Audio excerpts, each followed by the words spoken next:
এইগুলো বলে দিই বলে, এগুলো বলি বলে আমার উপরে সমস্যা। এখন নতুন কি ধরেছে জানেন, পাচ্ছে না, আমার সাথে পেরে উঠতে পারছে না। দেখুন এই যে মাইক চলছে, এখানে নির্বাচন কমিশনের পক্ষ থেকেও কিন্তু লাগানো আছে। আমি যদি একটা শব্দ ভুল বলি, শুভেন্দু অধিকারী মশাই কি ছেড়ে দেবে ভাবছেন? ওনাদের এলাকাতে এসে ওনাকে বলে যাচ্ছে, উনি উত্তর দিতে পারবেন না যে প্রশ্নগুলো করছে, উনি ছেড়ে দেবেন আমাকে? হ্যাঁ, বেটাকে দাঁড়া, প্রেসিডেন্সি জেলের ভাত খেয়েছি, এবার তিহার জেলের ভাত খাওয়াবো মনে মনে করছে, করেনি? ছেড়ে দেবে আমাকে? মমতা ব্যানার্জির বিরুদ্ধে, এই দেবাংশু বাবুদের বিরুদ্ধে ওই মিথ্যাচারের বিরোধিতা করছে, আমাকে ছেড়ে দেবে? যদি একটা শব্দ আমি ভুল বলি ছাড়বে না। কিন্তু আমি মানুষকে ভোট নেওয়ার জন্য মিথ্যা শব্দ চয়ন করতে হবে, গালাগালি দিতে হবে, হানাহানি করতে হবে, ও কাজ আমি করি না। আমার উপরে কেন এত রাগ জানেন? এখানে মার্কেট আছে, এখানে মার্কেট, ভিন্ন ধর্মের মানুষেরা আছেন। আমি যদি বক্তব্যে ভুল বলি আমাকে ধরিয়ে দেবেন, এরপরে যেখানে বক্তব্য দেবো আমি সঠিকভাবে বলবো, কারণ এডুকেশন হ্যাজ নো এন্ড। আমি যদি মনে করি আমি সব শিখে গেছি, এটা ভুল হবে। শিক্ষার শেষ নাই, আপনি আমাকে শিখাবেন, আমি শিখে ভালো করে বলতে যাবো। আমি তো সমাজ ব্যবস্থা পরিবর্তন করতে এসেছি, আমি নিজে নেতা হব, দাদা হব, এই করতে আসিনি। তো সমাজ ব্যবস্থা পরিবর্তন করতে গেলে যে কোনো কারো কাছ থেকে শিক্ষা অর্জন করাটা আমার জন্য কোনো লজ্জার ব্যাপার নয়, আমি তাকে শিক্ষক হিসাবেই মানবো।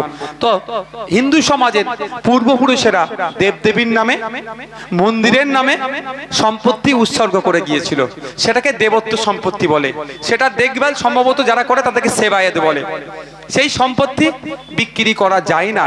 এই দেবাংশু বাবুদের আমলে, এই শুভেন্দু অধিকারীদের প্রাক্তন দলেরা, এই মমতা ব্যানার্জির চোরের দলেরা, এই অভিষেক ব্যানার্জির চোরের দলেরা এই দেবত্ব সম্পত্তিকেও কিন্তু অন্যের নামে বিক্রি করে দিয়েছে। তাই আমাদের লড়াইটা, আমাদেরকে সুযোগ দিলে আগামী দিনে ওই সমস্ত দেবদেবীর নামে যে সমস্ত সম্পত্তি উৎসর্গ করে গিয়েছিল সেটাকে ফিরিয়ে নিয়ে এসে দেবদেবীর নামে, মন্দিরের নামে আমরা আবার ব্যবস্থা করে দেব। এ কথা যখন বলছি, আমার দলিত ভাইয়ের কোটাতে মুসলিম সহ উচ্চবর্ণের মানুষেরা কেন চাকরি করছে, এসটি এসসি কোটা ঠিকঠাক পালন হচ্ছে না কেন, যখন প্রশ্ন আমি বিধানসভার মধ্যে করছি মন্ত্রী উত্তর দিতে পারছে না, তখনই বলছে বেটাকে জেলে রাখতে হবে। কিভাবে জেলে রাখতে হবে? খুব ভালোবাসে দলিত আদিবাসীদেরকে মমতা ব্যানার্জি। আমি প্রশ্ন করেছিলাম, আজ পর্যন্ত কটা ফেক সার্টিফিকেট আপনারা ধরেছেন যে দলিত নয়? এরকম ঘটনা আছে, মুসলিম ছেলে দলিত কোটায় চাকরি করছে, আর এটা তো অন্যায়।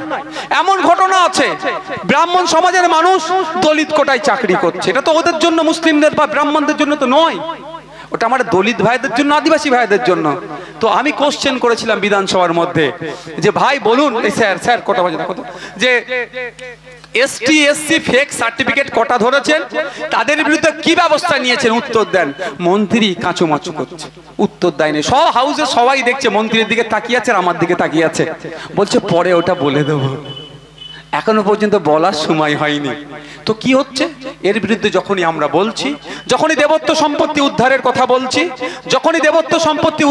বলছি, নওশাদ সিদ্দিকীর মাথায় টুপি, মুখে দাড়ি, নওশাদ সিদ্দিকী হচ্ছে মুসলমানদের ছেলে, আইএসএফ হচ্ছে মুসলমানদের দল, ওরে ওদের পাশে যাবি না বলে আমাদের সম্পর্কে ভুল ধারণা করছে। যখন আমি আসছি 2011 সালের আগে মমতা ব্যানার্জি ঘটা করে বলেছিল মুসলমানদের স্বাস্থ্যে অবনতি, শিক্ষায় তলানিতে, চাকরি নাই, ওয়াকফ প্রপার্টি চুরি হয়ে যাচ্ছে, আমাকে ক্ষমতা দাও, মুসলমানদের ওয়াকফ প্রপার্টি উদ্ধার করে দেব, চাকরি দেব, শিক্ষা এগিয়ে নিয়ে যাব, স্বাস্থ্যের মান উন্নয়ন হবে, যখন বলে ভোট চেয়েছিল। আর এখন তার ঠিক উল্টো হচ্ছে, যখনই বলছি ওয়াকফ প্রপার্টি উদ্ধার করতে হবে, উদ্ধার করে মুসলিম সমাজের কাজে লাগাতে হবে, তখনই আমি বিজেপির দালাল হয়ে যাচ্ছি, বিজেপির কাছ থেকে কত টাকা নিয়েছি। তাই যাবো রে বাবা। আমার হিন্দু মায়ের শাখা পাগলা খুলিয়ে 2022 সালে টেট পরীক্ষার সময় এই দেবাংশু বাবুদের অপদার্থ সরকার, এই মমতা ব্যানার্জির সরকার আমার হিন্দু মা বোনের কি করেছিল, শাখা পালা খুলিয়েছিল টেট পরীক্ষা দিতে যারা গিয়েছিল। কারণ হিসাবে তারা বলেছে নাকি নীরব, যাতে না চুরি হয়। আচ্ছা আপনারা বলুন, যারা এখানে আছেন, আমার হিন্দু মায়েরাও আছে, দেখতে পাচ্ছি দাঁড়িয়ে আছে, আমাদের হিন্দু মায়েরা তাদের ধর্মীয় এটাকে, তার ধর্মের একটা প্রতীক চিহ্ন তার কাছে, তার বিশ্বাসের জায়গা, ওটাকে নিয়ে দুর্নীতি করতে পারে? আমার বিশ্বাস করতে পারে না। কিন্তু মমতা ব্যানার্জি এই চোরের দলেরা নিজেদেরকে এত স্বচ্ছতার সাথে দেখাচ্ছে। আমার মায়ের হাত থেকে শাখাপালা কিন্তু খুলিয়েছিল, যখন অন্য কেউ বিরোধিতা করেনি। শুভেন্দু বাবুকে জিজ্ঞাসা করবেন, তখন কেউ কথা বলেনি। সর্বপ্রথম ইন্ডিয়ান সেকুলার ফ্রন্টের পক্ষ থেকে আমি বিরোধিতা করেছি, ঠিক যেভাবে আমার মুসলিম মায়ের হিজাব নিয়ে ডিস্টার্ব করে তার যেমন বিরোধিতা করি, আমার হিন্দু মায়ের শাখাপালা খুলিয়ে যে টেট পরীক্ষা কেন্দ্রে ঢুকিয়েছিল তার বিরোধিতা করেছিলাম। যখন আমি কথা বলছি শাখাপালা কেন খুলিয়েছে এর যখন জবাবদিহি করছি, তখন আমি মুসলমানদের দল। আর যখন হিজাব কেন খুলতে বলেছে তার যখন বিরোধিতা করছি, তখন আমি বিজেপির দালাল। যাব কোথায়? কোথায় যাব বলুন? বলা ছেড়ে দেবো নাকি? আপনারা যদি বলেন হাত ছেড়ে দেন, তাও আমি ছাড়বো না। এত লোক পেয়েছি, এত লোকের ক্ষমতা ধরে বলছি। এত লোক না থাকলে, দুটো লোক থাকলে দুটো লোকের ক্ষমতা ধরে বলবো, এটাই বলবো, বলা ছাড়বো না। আপনারা কৃষক, আপনারা শ্রমিক, আপনাদের হয়ে কথা বলতে গিয়ে আপনারা বঞ্চিত, আপনারা সরকারি কর্মচারী, আপনাদের ডিএটা রাজ্য সরকার ঠিক করে দিচ্ছে না। আপনাদের পরিবারের সন্তানগুলো যারা সিভিক ভলেন্টিয়ারে কাজ করে, তারা কোনো একটা পুলিশের থেকে কোনো অংশে কম ডিউটি করছে না, কিন্তু সমকাজে সমবেতন পাচ্ছে না। তাদের হয়ে কথা বলেছি, যখন দলিতের হয়ে কথা বলেছি, আদিবাসীর হয়ে বলেছি, মুসলিম হয়ে কথা বলেছি। বিধানসভার মধ্যে মাননীয় মন্ত্রীরা আমার প্রশ্নের উত্তর দিতে পারেনি, সেই জন্য তারা আমাকে বকলমে জেল খাটিয়েছে। তবে একটা কথা বলে যায়, এই বিপ্লবের মাটিতে দাঁড়িয়ে, এই মেদিনীপুরের পবিত্র জমিন থেকে দাঁড়িয়ে বলে যায়, আমি মানুষের জন্য কথা বলবো। একবার কেন, যদি 100 বার জেলে যেতে হয় 100 বার জেলে যাব। ওই শুভেন্দু অধিকারী, এই মমতা ব্যানার্জি, ওই অধীর রঞ্জন চৌধুরী, এই মোহাম্মদ সেলিম বা আর যারা আছে, তাদের মাথা কাছে আমি মাথা নত করব না। 100 বার জেলে যেতে হয়, যাব। এই পবিত্র মাটিতে সব থেকে বিখ্যাত নামটা কি স্বাধীনতা সংগ্রামীর মধ্যে? শহীদ মাতঙ্গিনী হাজরা, যাকে আমরা গান্ধী বুড়ি বলে নাম জানি, পরিচিত নাম গান্ধী বুড়ি। তার আত্মবলিদানের কথা ভুলে যাইনি আমি। দুটো যেভাবে দেশের ঝান্ডা থেকে উঁচুতে রেখেছিল। তো সুতরাং এই মাটি থেকে দাঁড়িয়ে আপনাদের বলে যায় যে কোনো অপশক্তির কাছে মাথা নত আইএসএফ করবে না, ইন্ডিয়ান সেকুলার ফ্রন্ট করবে না, নওশাদ সিদ্দিক করবে না। প্রয়োজনে জেল খাটবো, প্রয়োজনে জেল খেটে দেবো হাসি মুখে। শেষ করব, একটা স্বাধীনতা সংগ্রামীর জীবনী বলবো। এটা পবিত্র মাটি, বীরদের মাটি, বিপ্লবী মাটি। এখানে একটা স্বাধীনতা সংগ্রামীর জীবনী বলে আমি বক্তব্য শেষ করব। আপনারা জানেন আমাকে 42 দিন জেল খাটিয়েছে, পুলিশ কাস্টাডি, জেল কাস্টাডি করিয়েছে, টোটাল মিলিয়ে 42 দিন।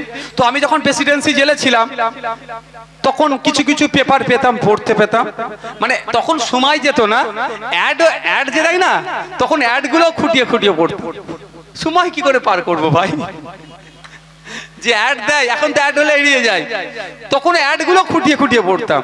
তো এইরকম পেপার পড়তে পড়তে এক স্বাধীনতা সংগ্রামীর জীবনী পড়লাম, শহীদ গোপীনাথ সাহা। শহীদ গোপীনাথ সাহা, তার আমাদের শ্রীরামপুরে বাড়ি। সেই সময় তিনি লক্ষ্য করেছিলেন তৎকালীন কলকাতার যিনি নগরপাল, অত্যন্ত অত্যাচারী ব্রিটিশ নগরপাল ছিল, যারা স্বাধীনতা সংগ্রামী ছিল, যারা জাতীয়তাবাদী চিন্তা ভাবনা নিয়ে চলতো, তাদেরকে মারধর করত, অত্যাচার করত। শহীদ গোপীনাথ সাহা বেশি বয়স নয়, আমার থেকেও 10-12 বছরের ছোট বয়স ছিল। অর্থাৎ 18-19-20 কোটা তিনি ইয়ে করেনি। 19 বছর বয়সী তিনি ক্ষিপ্ত হয়েছিলেন যে আমার দেশের নাগরিকদের উপরে ওইভাবে অত্যাচার করছে। তিনি খুঁজতে লাগলেন যে বেটা অত্যাচার করছে, নগরপাল কি মেরে দেবো। এই যে সাহস, নগরপাল কি মেরে দেবো। তো টপ মানে রেকি করতো, অর্থাৎ কি করতো, সরি রেকি শব্দটা তুলে নিচ্ছি, নজরে রাখতো। কারণ ওই নগরপালের সবসময় তো সিকিউরিটি নিয়ে ঘুরতো, কখন সিকিউরিটি ছাড়া ঘরে। শহীদ গোপীনাথ সাহা দেখলেন যে ও বেটা সকালে যখন মর্নিং ওয়াক করে, তখন সেই অর্থের কাছে সিকিউরিটি থাকে না। তা ডাকার পরে আক্রমণ করেছিলেন, কিন্তু দুর্ভাগ্যবশত লক্ষ্যভ্রষ্ট হয়ে একজন বিদেশি নাগরিককে আঘাত পেয়ে মারা যায়। আর আমাদের শহীদ, আমাদের বীর, আমাদের যোদ্ধা কে ধরে নিয়েছিল। বিচার হয়, ডেট পরে বিচার হতে হতে ওনার সালটা মনে পড়ছে না, 18ই ফেব্রুয়ারি সম্ভবত 1905-এর দিকে হবে, আমার মনে পড়ছে না সালটা এই মুহূর্তে, ওনার ফাঁসির দিন ঘোষণা হলো।